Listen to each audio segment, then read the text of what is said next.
Halo guys, assalamualaikum. Balik lagi di channel IQ Saham. Pada video ini kita akan analisa 12 saham big caps dan saham menarik lainnya untuk hari Senin tanggal 10 Februari 2025.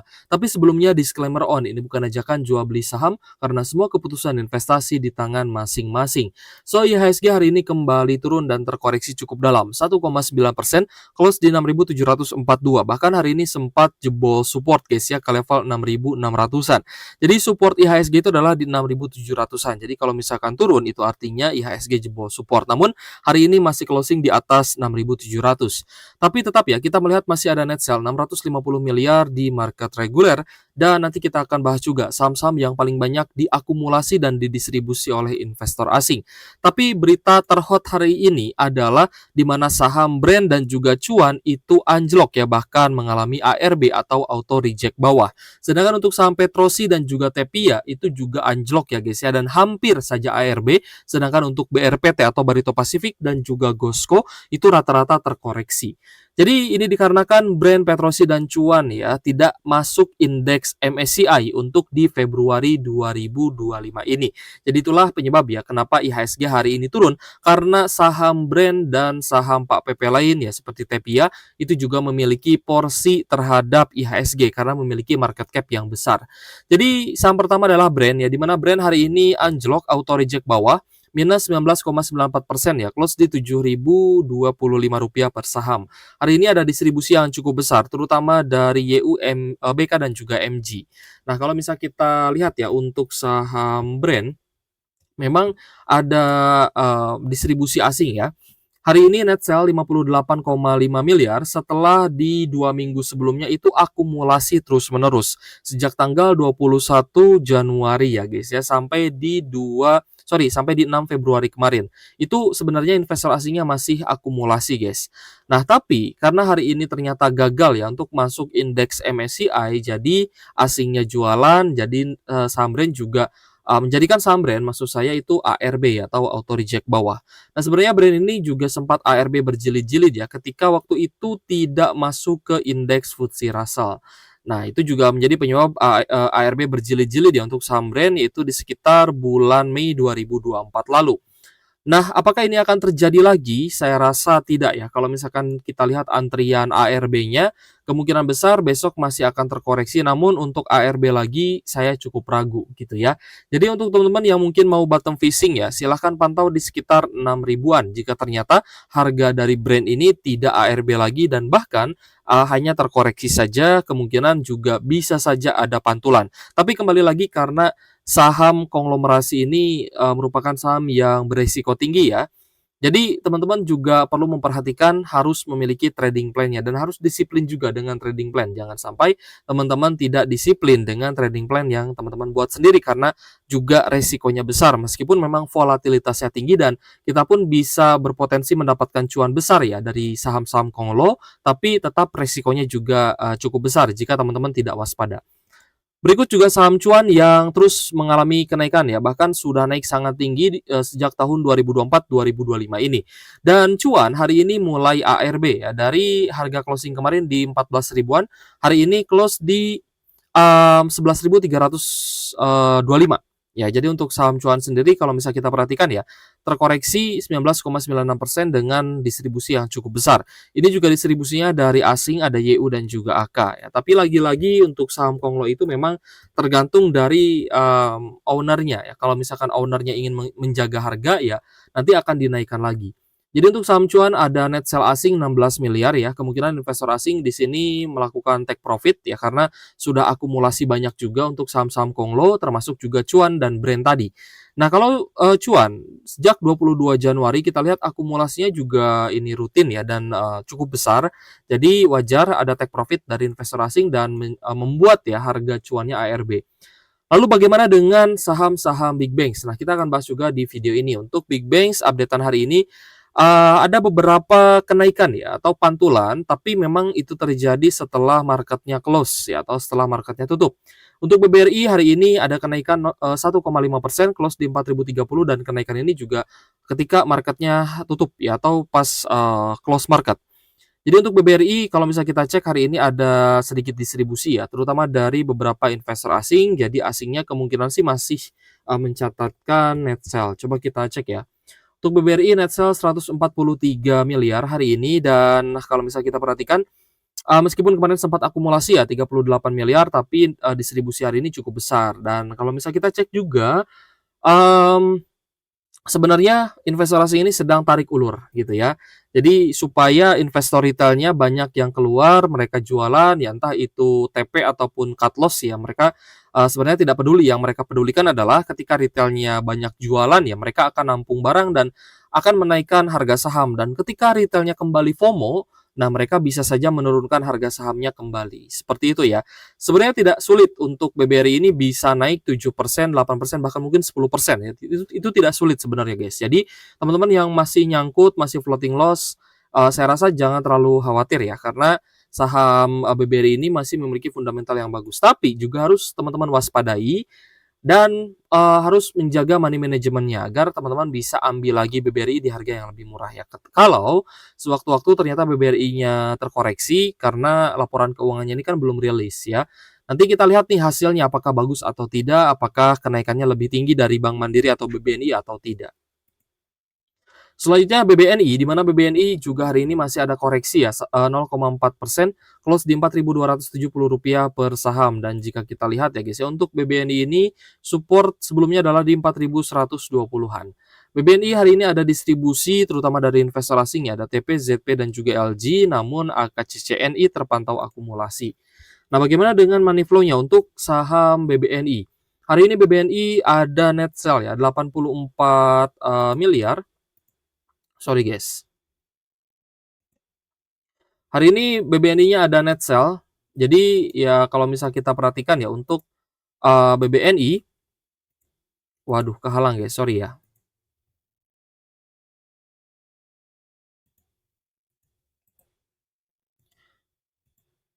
Untuk BBNI sendiri hari ini memang masih koreksi ya 0,4%, tapi kita melihat adanya rejection ya ketika BBNI dan BBRI itu menyentuh atau mendekati ya di zona oversold. Jadi ketika di zona oversold, nah teman-teman silahkan pantau dan silahkan akumulasi kembali ketika sudah terjadi koreksi. Tapi ketika masih ada penurunan, teman-teman santai dulu, jangan tangkap pisau jatuh. Dan ketika mulai tertahan seperti ini, ya muncul tanda-tanda bullish reversal, teman-teman silahkan kembali akumulasi ya, atau membeli di harga bawah, karena metode DCA cicil beli itu lebih bagus ketika kita belinya di harga bawah, bukan ketika naik. Untuk Bank Mandiri hari ini ada kenaikan tipis 0,98%, close di 5.150 ya, setelah kemarin anjlok cukup dalam ya. Kemarin kan terkoreksi sekitar 7,6%. Nah, tapi Bank Mandiri ini memang juga sudah oversold. Nah, ini oversold ini sangat berfungsi ya untuk kita bisa mengincar saham-saham yang sudah turun cukup dalam. Untuk Bank Mandiri hari ini ada sedikit distribusi terutama dari CCAG dan ZP ya. Namun ada beberapa investor asing lainnya yang terpantau akumulasi nih. Tapi meskipun demikian tetap ya masih ada net sell hari ini dari mayoritas investor asing 213 miliar. Meskipun demikian kita melihat ya di 2 hari terakhir ini transaksi asing di Bank Mandiri ini cukup besar sebenarnya. Jadi apakah ada potensi Bank Mandiri bisa bullish reversal? Ya kemungkinannya masih cukup terbuka gitu ya. Jadi untuk teman-teman yang mungkin masih hold Bank Mandiri, tinggal teman-teman sabar saja ya. Nanti kalau misal ada potensi misalkan cut rate lagi ataupun misalkan ada pertumbuhan ekonomi yang ternyata bagus ya di tahun 2025 ini, saya rasa saham-saham big banks juga bisa naik lagi. Selanjutnya saham BBCA. Hari ini BBCA naik cukup tinggi 4,4%, close di Rp9.350 per saham, disertai dengan adanya akumulasi yang cukup besar, terutama dari KZ, ZP, dan juga CC. Nah, di sini kenapa saya bisa bilang bahwa saham big banks itu memang sedang ditarik ulur ya, atau gocekan lah ya istilahnya. Karena banyak investor retail yang sebenarnya dia itu tidak kuat ya untuk menahan floating loss gitu guys. Jadi wajar ya asingnya keluar masuk dan memang sedang tarik ulur.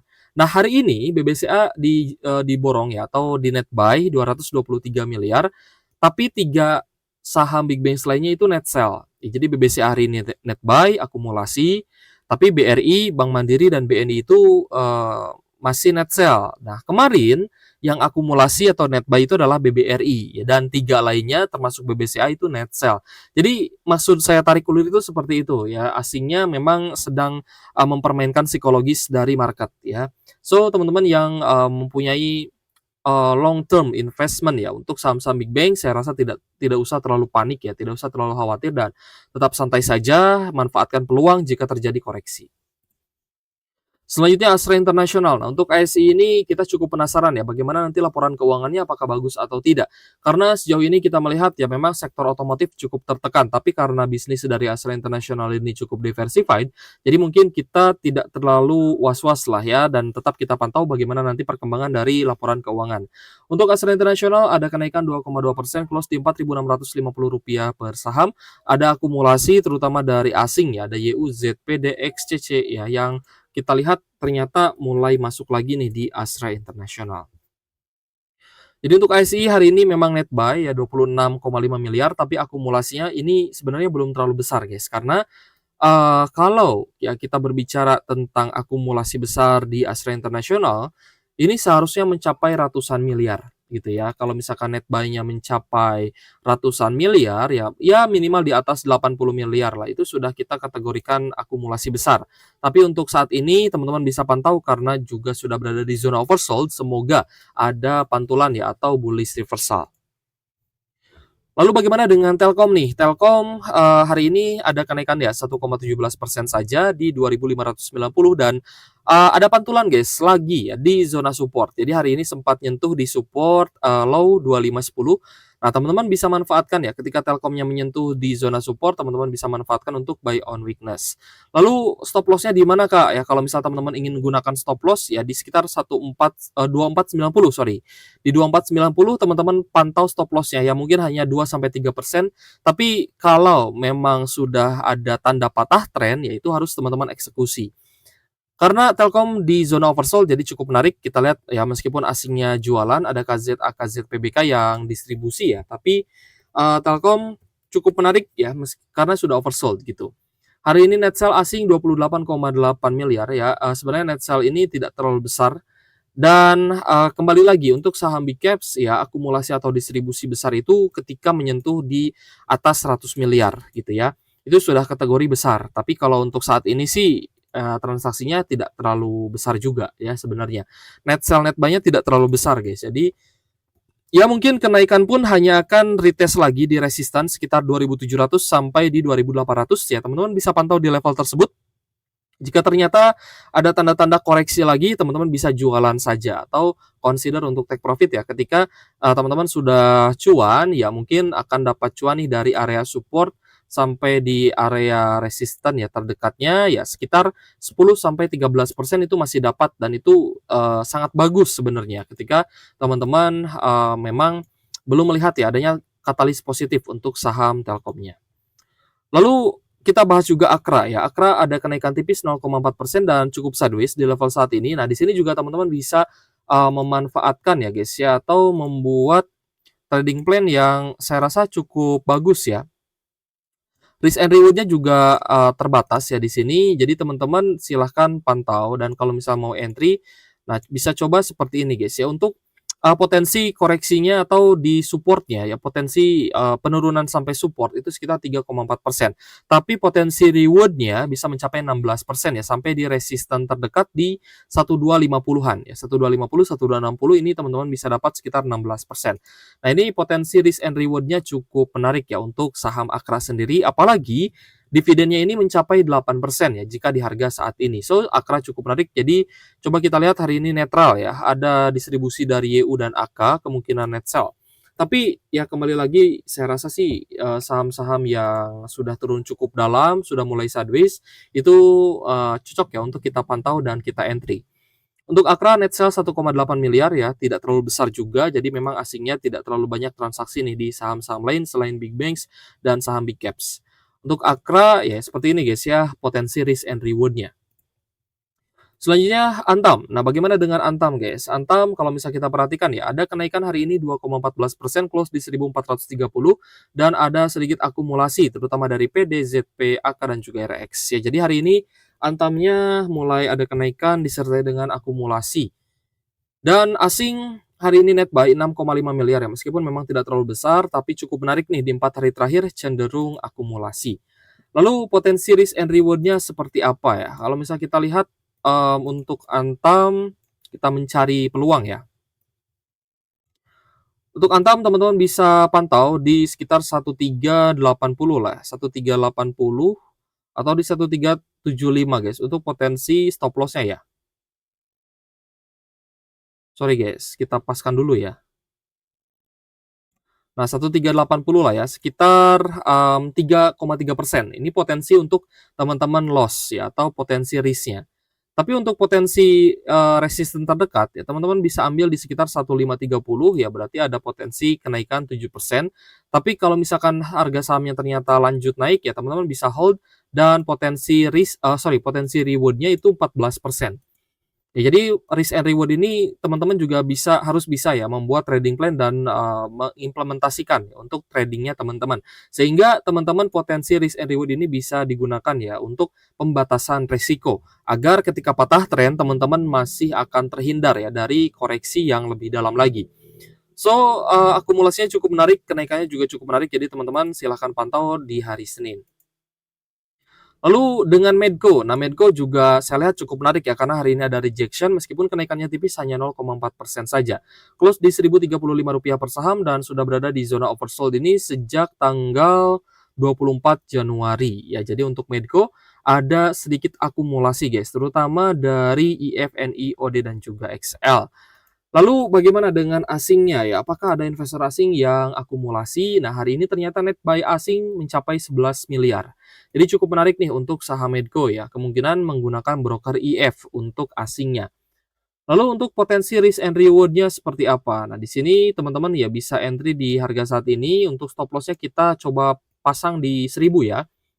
Stop loss-nya bisa teman-teman pasang di 1000, entry-nya di sekitar 1030 ya, kita bulatkan ke 1040. Ya 1040 masih oke lah ya untuk entry, 1040, 1050 itu masih oke. Nah, 1040 berarti potensi loss-nya atau potensi risk-nya itu 4% guys.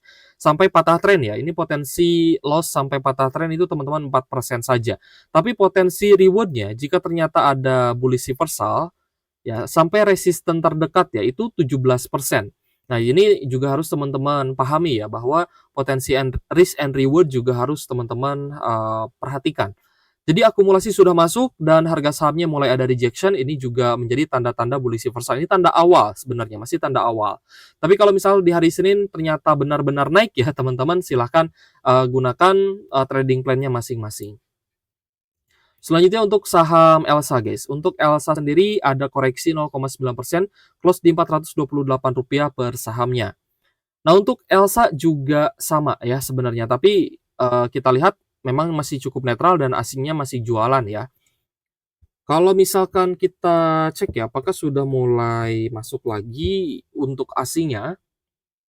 Asingnya sih masih keluar ya. Jadi ya teman-teman mungkin ya masih ada potensi untuk bisa patah tren. Tapi kita pun bisa melakukan trading plan di Elsa ini sebenarnya ya. Nah, ini kan dia sebenarnya sedang berada di zona support. Ya, teman-teman misalkan ambil stop loss di 420. Ya, entry-nya di level saat ini misalkan di sekitar 428 lah ya. 428 sampai di resisten terdekat itu di sekitar 458 ya. Risk and reward-nya seperti ini ya, ini untuk jangka pendek ya guys ya, potensi loss-nya adalah 1,6%, ini potensi risk, dan potensi reward-nya atau potensi gain 7%, sampai resisten terdekat ya jika kembali retest. Tapi jika teman-teman mau hold ya sampai dividen, teman-teman bisa ambil potensi reward yang lebih besar mencapai 10,7%. Nah, ini yang kita lihat cukup menarik ya dari sebuah saham yang memang sudah turun cukup dalam, semoga bisa cuan lah ya untuk teman-teman yang memang ada niatan untuk bisa entry buy di saham-saham yang sudah terkoreksi. Oke, jika ada pertanyaan silahkan tulis di kolom komentar ya, tapi mungkin saya filter komentarnya karena banyak nih ya APK-APK terlarang lah ya, yang terlarang-terlarang itu yang judul-judul itu yang yang pokoknya terlarang lah ya. Itu banyak yang komen juga guys, jadi saya cukup berhati-hati guys ya, dan ya mohon maaf saya filter, dan kalau misalkan ada